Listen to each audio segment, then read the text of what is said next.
പോയി ഞാൻ എന്റെ മാമന്റെ അവർക്ക് പിന്നെയും പോവാണ്. കഴിഞ്ഞ വീഡിയോ പോലെ ഫുള്ള് യാത്രേന്റെ വീഡിയോ ഇട്ടിട്ട് നിങ്ങൾ വെറുപ്പിക്കുന്നില്ല. ഈ വീഡിയോ ഫുള്ള് കാര്യങ്ങളോട് കാര്യങ്ങളാണ്. ഏത് കാര്യം? എവറ് കാര്യം. പുതിയ ട്രെൻഡ് ഇറങ്ങിയിട്ടുണ്ട്, എല്ലാവരും കാച്ചിക്കോളി. ഇപ്രാവശ്യം ഞാൻ ഒറ്റക്കല്ല, എന്റെ കസിനായ ഹാസിറേ ഉണ്ട്. അങ്ങനെ ചെറുക്കളത്തിലാകുമ്പോ എന്റെ കസിന്റെ ചങ്ങായിന്റെ ഷോപ്പിന് ഇനുഗ്രേഷൻ ഉണ്ട് പറഞ്ഞിട്ട് ഓൻ വീട് വിളിച്ചോണ്ട് വന്നു. ഞാൻ പിന്നെ സെലിബ്രേറ്റ് ആയതുകൊണ്ട് കുറെ ഡിമാൻഡ് ആക്കി. മാത്രം ഓനാടെന്തല്ലോ തൂന്നാനുണ്ട് പറഞ്ഞുകൊണ്ട് വന്നു. മുമ്പത്തെ പോലെ ഞാൻ മാമാനോട് ഇപ്രാവശ്യം പണ്ട് പോകുന്നല്ല. എന്റെ കഴിഞ്ഞ വീഡിയോസ് എല്ലാം കണ്ടവർക്കറിയും എന്റെ ചാച്ചി പ്രസവിച്ചിന്. അപ്പൊ ആ കുഞ്ഞിന്റെ തൊട്ടിലാട്ടിലാണ് നാളെ. ഇതേത് അനിമേന്ന് അറിയുന്നവർ എനിക്ക് പറഞ്ഞു തന്നിറവോ. അങ്ങനെ അടൂർ എത്തിട്ടാകുമ്പോ അടൂർ പഞ്ചായത്തിൽ യോനെ വിട്ടിട്ട് ഞാൻ നേരെ മാമാന്റെ വർക്ക് വിട്ടു. അങ്ങനെ സ്ഥലത്ത് എത്തിട്ടാകുമ്പോ ഈ പുള്ളറി എന്റെ അടുത്തേക്ക് പാഞ്ഞോണ്ട് വരുന്നു. എന്തിന്? ഇവൾക്ക് പാണ്ട ഒരു സാധനം എന്റെ ബാഗിലുണ്ട്. മാത്രോള് നോക്കിയത് ഈ കൂട്ടയിലേ ഉള്ളൂ.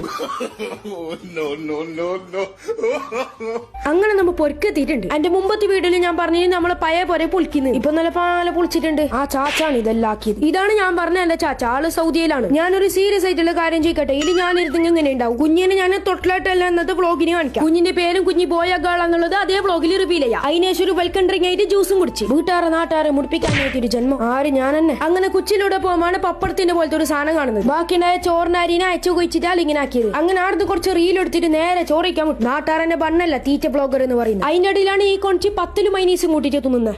വാട്ടെ കോമ്പിനേഷൻ. അതിനേശം പിന്നെ ഒരു ഗ്ലാസ് ജ്യൂസും കൂടി കുടിച്ചിട്ട് പിന്നെ റീൽസ് എടുക്കാൻ തുടങ്ങി. ഈ പോളമാർക്ക് ഇതേ ഉള്ളു പണി, വേറെന്തും പഠിക്കാനില്ലെന്നായിരിക്കും നിങ്ങൾ വിചാരിക്കുന്നത്. അപ്പോഴാണ് ഈ സ്വാലിഹത്തായി ഇബ്ലീസ് നിസ്കരിക്കുന്ന കാണുന്ന കാക്ക മലർന്ന് മറക്കുന്നുണ്ടെന്ന് തോന്നുന്നു. അപ്പൊ നാളത്തെ വിശേഷങ്ങളായിട്ട് അടുത്ത വീഡിയോയിൽ വരാം. അപ്പൊ ഓക്കെ, ബൈ.